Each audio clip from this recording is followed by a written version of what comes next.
आखिरकार जो सस्पेंस बना हुआ था 11 दिन तक वो अब खत्म हो चुका है। पिक्चर एकदम क्लियर है। लेकिन देवेंद्र फडणवीस का यहां तक पहुंचने की जो राह थी वो इतनी आसान भी नहीं थी। लेकिन सारे हर्डल्स को पार करते हुए आखिरकार महाराष्ट्र के सीएम का चेहरा देवेंद्र फडणवीस।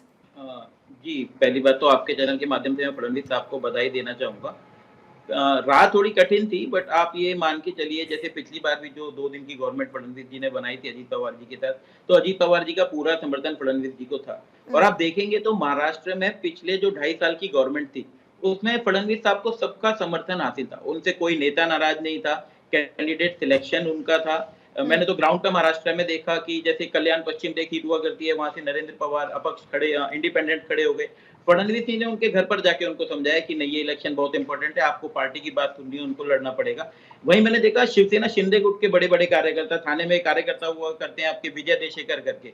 मैंने उनको भी देखा कि उनकी भी जो सहानुभूति थी वो फडणवीस जी के लिए थी कि नहीं, बीजेपी का अच्छा नेता है, इसको हमारे को संभाल के चलना है। एक-एक कैंडिडेट को सिलेक्ट करना। और आप देखेंगे 2.5 साल में फडणवीस जी का चेहरा उप मुख्यमंत्री का था, और वो उप मुख्यमंत्री का जो चेहरा उन्होंने अपने लिए पसंद किया, वो उनकी सिलेक्शन नहीं थी, बट उन्होंने दिखाया कि पार्टी का जो आदेश है वो मैं मानूंगा। तो कहीं ना कहीं ये तो पहले से फाइनल था। 4 दिन की भागदौड़ भले ही हुई, सिलेक्शन लेट हुआ, इतने दिन से कमेटी बनी, ये नाम तो सबको पता था कि फडणवीस जी के अलावा ऐसा कोई नेता नहीं है जिसमें बीजेपी को अनाउंस करा जाएगा। 1-2 नाम भले ही चल रहे थे, पर वो नाम फडणवीस जी के सामने बहुत छोटे थे जिनको बनाया जाता।